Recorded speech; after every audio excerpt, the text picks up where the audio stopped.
I could get 1,000 more book deals or I can get none. I'm not entitled to it. And I hope I get many more chances to tell my stories.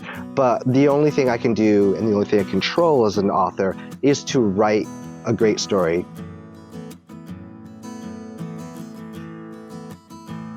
Welcome to Queries, Qualms, and Quirks, the weekly podcast that asks published authors to share their successful query letter and discuss their journey from first spark to day of publication. I am your host, author Sarah Nicolas, and literary agent Sarah N. Fisk. Derrick Chow is an author, illustrator, and comic creator. His short stories have been featured in several comic anthologies, and his illustrations appear in newspapers, magazines, and books across North America. His debut middle-grade horror novel, Ravenous Things, from Disney-Hyperion, is out now. So please welcome Derrick to the show. Hello. Thank you so much for having me. I'm excited to be here. Oh, I'm excited to have you on. So today we're going to talk about your journey to publication, and we're going to start by going all the way back to the beginning. So when did you first start getting interested in writing? And then how long from then did it take before you started getting serious about pursuing publication? Yeah, I'd say my interest in storytelling pretty much goes back to childhood. Before I even knew authors existed and that they wrote stories, I'm a person who was always interested in drawing pictures and making comics and also writing little stories. So storytelling is definitely something I did like as a hobby in kindergarten or any sort of school assignment I was given. If there was the opportunity to make it some sort of form of art that was me telling a story, I gravitated towards that. So I'd say by the time I hit elementary school and learned that authors and artists were actual people who had a job, I started to aspire to that at a pretty early age. All right. And when did you start getting serious about publication? In high school was when I really started to think about, being an author and getting published is something I can do. I didn't really write the first novel that I thought would be able to be published until I had graduated from university. Okay. So how did you learn more about the publishing industry, like how it works, how to query, how to go about everything? Yeah, that was definitely very eye-opening for me because when I started on my publishing journey, I first started with just writing a story I wanted to write. And so that was a few years undertaking, and it's not the novel that is published now. It's not Ravenous Things. It's another trunk novel, which I'm sure a lot of authors could relate to. And I didn't think anything about the actual business, about agents. I had no idea how it worked. So once I finished writing that first novel, I went to the bookstore and looked at all of the like Writer's Digest, publication magazines I could find, also a lot of internet searching. Ultimately, it was a combination of really informative podcasts like this type of podcast and also YouTube videos. I think that is where I found the most kind of relatable advice from, doled to me from friendly voices and friendly faces. And that made it a much less mysterious, intimidating process to undertake. Nice. So then what happened? Can you break down for us your journey from then to signing your first book contract? Yeah, so that first novel I'm referring to, that one never went anywhere. I never actually submitted that widely to agents. At the time, I was already a professional illustrator, so I was doing illustrations for picture books and also a lot of textbooks and newspapers and magazines. So I did have an editorial illustration agent who also got me into a lot of children's textbooks and picture books. So she wasn't a literary agent, but I kind of mentioned to her that I had an interest in writing prose and had written a novel. So she said, well, I could, use my contacts and maybe show it around to a few editors I have that she had a relationship with. So that never really went anywhere. Mm-hmm. And a number of years after that, when that agent had actually retired, I had my idea for Ravenous Things. So once I finished writing Ravenous Things, that's when I was much more serious about finding out how to get an agent. And that's where reading articles and watching YouTube videos and listening to podcasts really came into play. And then I just started doing the cold calling or cold emailing of agents. I think I started my first batch with about 12 agents. And I had some good feedback at first from that. I had a few requests for partials, which led to requests for fulls. And interestingly, the agent that I ended up signing with was in that first round, Tao Lei. So, yeah. Nice. I like that you are talking about your illustration agent and how she reached out to her contacts and nothing really came out of it, because a lot of times I feel like writers think that if they have a referral, they're golden. And it seems like, that's not always the case. Yeah, no, that's definitely And then you ended up getting your agent and eventually your book contract through cold querying. exactly. Yeah, I think that is a very important lesson for authors to learn. And it was a good lesson for me to learn. Now looking back at that first novel that I wrote, I realized, there were a lot of good ideas in it. But first of all, it was way too long. It was a 110,000 word middle grade Oh, fantasy. That's a middle lot grade. for, yeah, that's a lot, especially for a debut author. Maybe if I was a big name, Mhm. that could work. But so, I mean, it was just a great way for me just to sort of flirt with the idea of showing my work to another person, which was terrifying, which I'm sure a lot of authors can relate to as well. That's the step that takes a lot of moral courage, just to stand up and like, hey, I think maybe this is okay. Can you read it? So I still think it was a valuable experience, even though nothing came of that first novel. Yeah. So once you signed with your agent, did you do a revision or did you go out on submission? Yeah, so it was an interesting process there so that my agent, first she did a revise and resubmit before actually Mm. agreeing to sign with me. And I did that. And then there was actually a second revise resubmit. Oh, So wow. after that second round, the novel was quite polished by that point. So once I signed with her, she started to take it out on submission. So it was a pretty fast process. So she took it out to the various editors she thought would connect with it. And I was very lucky in that there were two publishing houses interested in it. So that ended up becoming an auction, which is a really interesting Mm. process. And I ended up going with Disney-Hyperion, and I'm so glad I placed Ravenous Things with them. The editors I worked with there, Kieran Viola and Cassidy Leyendecker, so wonderful. They really understood what my story was about, and they gave me such great feedback that made my story stronger. So that's definitely an important part of being in something like an auction. It's not just about the things in the contract or money. It's also about deciding which editor you think you're going to work best with and which will help you deliver the best work. All right. It is time for the first cue of the podcast. Can you read your query letter for us? Yes, I can.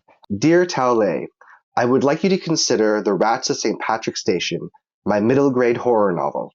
This re-envisioning of the Pied Piper of Hamelin will be especially terrifying for kids who are afraid of changeling rats, the dark, or strangers who make improbable promises. The manuscript is complete at 58,200 words.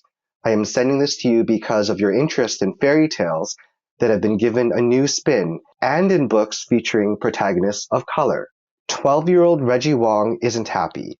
He spends most of his afternoons at the cemetery, talking to thin air like some kind of freak. At home, his mom is an emotional wreck who cries all the time and never leaves their apartment. And at school, his quick temper is always getting him into trouble. That's why Reggie desperately needs his dad back. One problem: his dad is dead. Enter the conductor, a peculiar man who promises to make Reggie's impossible wish come true. All he has to do is climb aboard the man's subway train, which leaves St. Patrick's Station promptly at midnight. Reggie takes him up on the offer and discovers the train is filled with children who have each lost a loved one too, just like him. As it speeds through the wild, uncharted tunnels beneath Toronto, Reggie meets Chantal, an annoying girl obsessed with stuffed unicorns and psychiatry, and Gareth, his arch-nemesis since fourth grade. At the end of the line, Reggie steps off the train and into the backyard from his childhood home. His dad is there, alive and well. Somehow his impossible wish has come true, but he soon discovers all is not as it seems. He has been ensnared in a deadly trap. With the help of his unlikely new friends, he must find a way to foil the conductor's diabolical plot, which involves conversational beetles, a musical blimp, predatory darkness, and an infestation of epic proportions. The rats of St. Patrick's Station have taken over, and they're absolutely ravenous. I am an illustrator whose art appears in children's books, newspapers, and magazines. I have a Bachelor of Arts in English and Visual Studies from the University of Toronto. Pasted below are the first 12 pages of my manuscript and a synopsis. Awesome. Thanks for sharing. So, how has your experience been since signing that contract? Especially let us know if there's anything about publishing that surprised you along the way. Yeah, largely it's been an overwhelmingly positive experience. I already mentioned working with the editors at Disney was really a joy. They gave so much feedback that led to new chapters, new character beats that really strengthened my novel in a way I hadn't initially envisioned. Also, the process of meeting young readers at book signings and at readings has been really such a joy, especially since when I was the age this book is intended for, when I was in middle grade, it was definitely a very difficult period in my life. There was a lot of trauma in it, and reading was my way of escaping that trauma and getting some sense of strength and agency. So I really hope my novel does that for young kids. So I really love meeting readers. Definitely, when I think about the process, there have been a lot of surprises along the way and things that I wish I had known about when I started off my journey. So I'd love to tell your listeners about that. So one thing that I definitely have struggled a bit with is kind of the feeling of a lot more, for lack of a better term, noise in my professional life than I used to. And I don't want to say that in a pejorative way because so much of this quote unquote noise has been positive, right? So, getting emails from friends or strangers telling me they read my book and that they liked it, that's definitely, great. But there's just a lot more interaction than I had just merely as an illustrator doing illustrations for, magazines or picture books, or things that I love doing, like interviews like this for podcasts or going on book panels. I don't want to stop doing that, but suddenly there's a lot more of that where you have to, read emails and answer emails and kind of you have to be your own assistant. You got to sift through, hey, do I want to do this or do I not want to do that? And, certainly I'm not a big, huge, famous author. I'm sure it's 1,000 times more stressful for them, but even for my debut experience, the amount of requests and questions and interacting with people and marketing teams, there's just a lot. And I have to admit, it took me a little while to equalize and to find out kind of what I needed to be able to do what is the most important, which is write. Because of course I'm working on other works and other pitches, and I'm realizing for myself personally as an author, I need a certain amount of like quietude and feeling almost disconnected. When I'm really in the thick of a project, I tend to like avoid social media. I tend to not talk to my friends. I tend to not watch a lot of movies, TV shows. I kind of need that sense of being quiet. And that can be difficult when you can't do that anymore because you still have to publicize the book that's out or, respond to requests from people or say, oh, thank you. I'm glad you read my book because you genuinely are happy to hear that. So that's something I'd love, your listeners who are potentially going to be getting their first book deals this year or next year to kind of realize you have to pace yourself and try to carve the space you need to be able to still create. And that was something I was surprised that I struggled with because I thought I wanted all of that extra noise and attention, but it can be more difficult than an author expects. Yeah, for sure. All right. It is time for the quick round. I call it author DNA. Are you a pantser or a plotter? Pantser. Do you tend to be an overwriter or an underwriter? I'm definitely an overwriter. Do you prefer to write in the morning or at night? Nighttime, I'm a really hardcore night owl. I have weird hours. When starting with a new project, do you typically start with a character or plot or concept or something else first? Generally, for me, it's an image or a scene or a moment. So, for example, for Ravenous Things, there's a lot of plot to it. There's a lot of mechanics, but it really started with the image of a little boy grieving the death of his father, underground, encountering a recreation of his childhood home with his dad seemingly alive. And part of the reason why that image was so strong for me was because I wrote this book while I was personally grieving the death of my own father. So it was sort of a wish fulfillment image, but it was also incredibly creepy. So I thought, hey, there's a story here. So yeah, so definitely even for the story I'm working on now that I can't quite talk about yet, it also started with just a specific scene, an image that just felt so dynamic that I just wanted to explore the world of it. Mm-hmm. Do you prefer coffee or tea? Tea. When writing, do you prefer silence or some kind of sound? Silence. When it comes to the first draft, are you a get it down kind of person or a get it right kind of person? Get it right kind of person. I'm trying to change that because I think I write more slowly because of that, but I have a hard time just getting it down without tweaking it. So Mm-hmm. What tools or software do you use to draft? I use Word. Do you prefer drafting or revising more? Revising. Do you write in sequential order or do you hop around? Generally sequential order. Once in a blue moon, there'll be a chapter I really want to write and get down on paper, but generally in sequential order. Hmm. And final quick round question. Are you an extrovert or an introvert? I'd say I am a introverted extrovert. So when I was a child, I was definitely an introvert, but now I'd say I present in social situations as an extrovert, but I still need my quiet time to recharge. All right, now we're going to talk about the second Q. What were some of the qualms or worries that you had on your journey? And do you feel like you realized them or you overcame them or how did they shake out? Yeah. Well, I mean, one thing I didn't think about when I was trying to get a book deal, and I'm sure most of the authors listening now who want to get a book deal feel the same way. You're really generally super hyper fixated on getting an agent, getting the book deal, and that's really all you're worrying about. And definitely once I had my book deal, and especially once my book was published and out in the world this past summer, of course your focus as an author needs to focus on then your career and the projects beyond and the next book deal after that.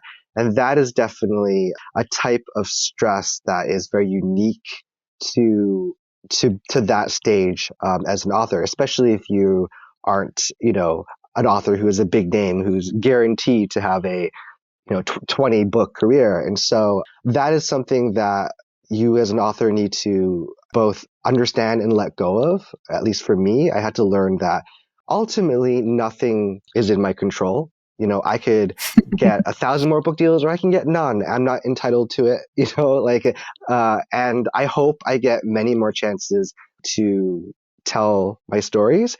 But the only thing I can do and the only thing I control as an author is to write a great story to the best of my ability and to show it to my agent and try to get it out there. And there's something kind of oddly freeing about that once you kind of agree to stop obsessing personally about, all right, how's my book doing, or am I going to get another book deal, or I'm going to place it with this publishing house or this editor I'd like to work with. Like if you stop obsessing over that, but just obsess over the story, I find there's a lot more peace of mind in that. So that's something I had to learn as well. Now it's time for the third Q of the podcast. Do you have any writing quirks? Is there anything about your writing process that you think is kind of different or interesting or unique?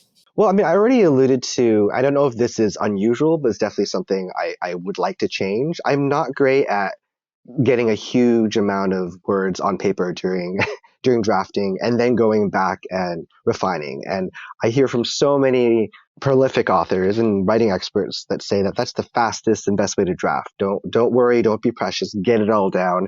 I'm still trying to get there myself, having worked on several projects. It's hard for me to feel motivated to continue a project as long as a novel without kind of feeling at least that it looks good, that it feels good, that there's some sort of refinement to it. Maybe I'll never be able to change that. Sometimes being an author is accepting like what your quirk is and, just kind of going with it. I guess the other quirk I have is I both love and hate world building.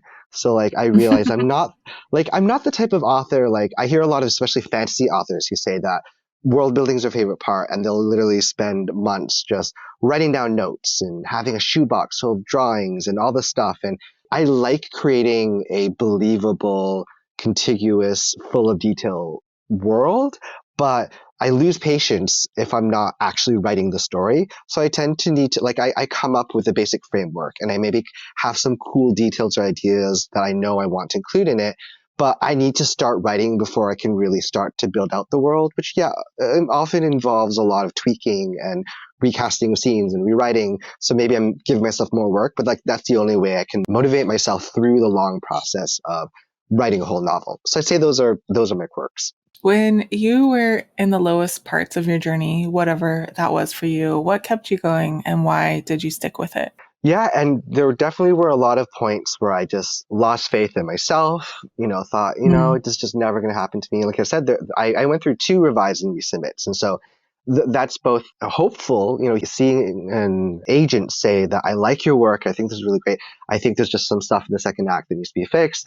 But it takes a lot of patience to get through that process. And certainly at the points in my publishing process when I just was despairing that I would ever get published, I think the thing that helped. I mean, especially for me, since I also am an illustrator, so I also have another professional creative outlet.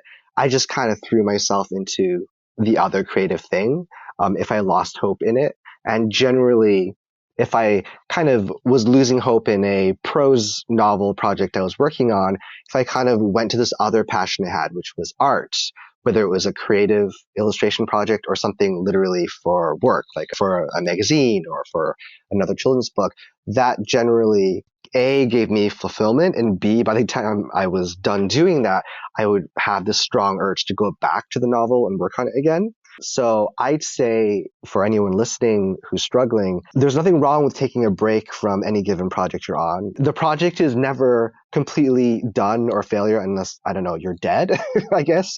But even then, I've heard of, people's novels getting published posthumously. So even that's then, true. maybe not. Yeah.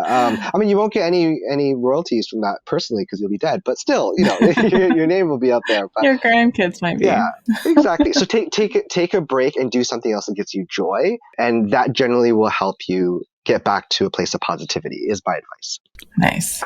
Do you feel like you made any mistakes along the way that you'd like to let listeners know about so hopefully they can avoid the same one? Hmm. There is one. Before I signed with my agent and had any contact with the editors I've worked with, there was a smaller publisher that I reached out to for another project, or they reached out to me regarding another project, and I ended up not working with them. But there was a lot of troubling, predatory, and unprofessional things that I dealt with there, and I've heard since then about a lot of other similar publishers or similar publishing entities that have done predatory or scammy type things. So what I would say to authors listening is to be very careful and protective of your story before you sign on any dotted lines, before you agree to anything. Try to get an agent is one thing I'll say, because with this more predatory publisher I was dealing with, the person who I was kind of talking with was trying to pressure me out of signing with the agent that I Mm, wanted to sign with, and I ended up signing with Tao Lei, who's a wonderful agent, and for reasons that I don't think were very honest, because they knew that Tao Lei is a great agent and will probably see that I shouldn't be signing with them. So that is something that could have went very, very poorly for me. I could have lost a story that I was very passionate about to a publisher I ultimately would have been unhappy being with. That is a really important thing that I think authors should understand. It's exciting if anyone in the publishing world, big or small, shows interest in your story, but it's precious, and make sure you protect yourself. So, and if you don't have an agent or can't sign with an agent who you're interested in, reach out to a publishing lawyer, talk to other authors who've published with them. Like, don't don't jump without doing a lot of research and protecting yourself first. yeah, for sure. My day job is at a library and I teach or I plan writing workshops for people. And I see a lot of people, especially at the library, who have signed with these kind of publishers and then regretted it. So it is very disappointing when that happens for sure. Mhm. All right. Can you share with listeners one of the most important lessons that you learned on your journey to publication? I'd say the most important lesson is it's kind of twofold. Yes, take your career and your writing very seriously, but also be very relaxed and chill. And that sounds almost contradictory.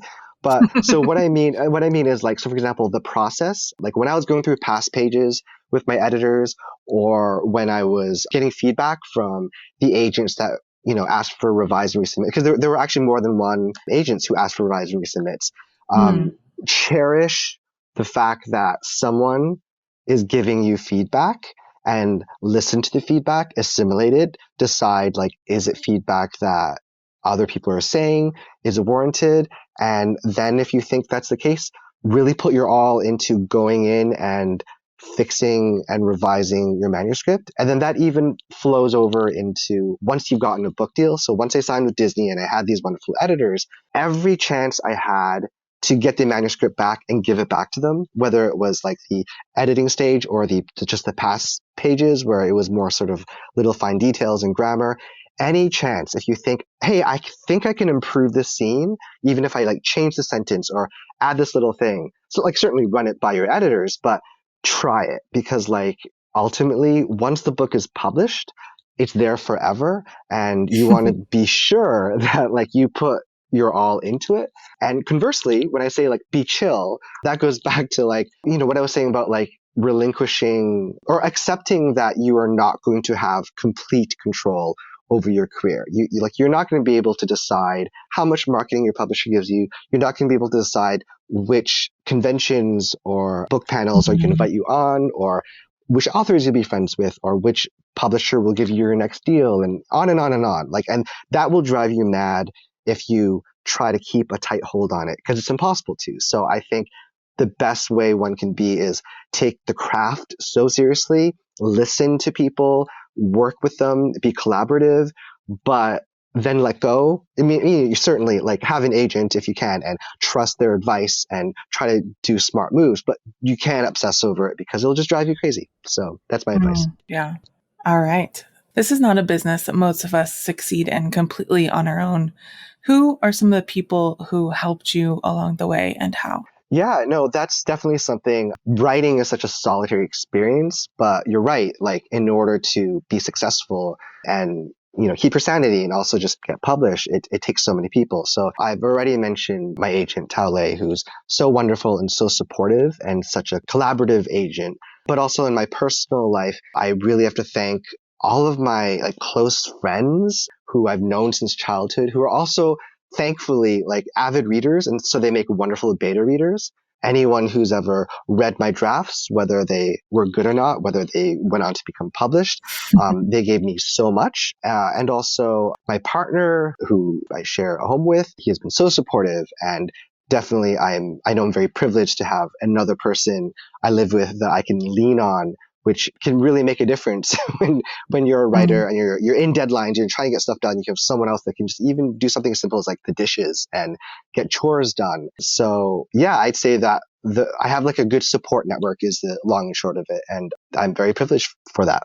All right. Before you go, we heard about Ravenous Things from your query letter, but is there anything else you want to tell us about that book or any of your other projects? I think the one takeaway I want people to have, if they're interested in reading Ravenous Things, is it is really a creepy, scary adventure ride. And so I would love people who actually, like to be scared. To an age appropriate level of scary. Also, it's a story that's not just about horror. It's so much about grief, and it's an exploration of grief. And really, my three main characters all inhabit different stages of grief, whether it's anger or denial or just guilt. I think it's a wonderful book for, especially if there are readers or children who are dealing with grief, a great way to help them process that in kind of a fun, creepy way. And I think the last thing I don't get to talk about a lot, because I'm always talking about being a writer, I was really excited. I got to do the chapter illustrations for the book. So nice. Now the cover illustration is done by a wonderful illustrator named Violet Tobacco. Love the cover. And the inside chapter illustrations were done by me. So that was just such a fun process. So I hope anyone reading it takes a moment to look at it, because I felt really lucky they allowed me to do that. Nice. Well, thank you, Derrick, for coming on the show and sharing your story with everyone. Thank you so much for having me. It's always great talking about craft with another writer. Yeah. Thank you so much for listening to this episode of Queries, Qualms, and Quirks. You can find the text of Derrick's query in the show notes, along with links to find out more about him and his books.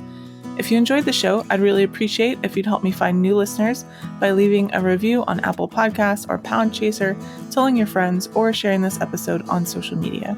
If you're interested in supporting the show, go to patreon.com/Sarah Nicolas. That's Sarah with an H and Nicholas with no H. And if you're a published author interested in being a guest on the show, please click on the home base link in the description or go to sarahnicolas.com and click on the podcast logo in the sidebar. Thank you so much for listening, and we'll see you next time.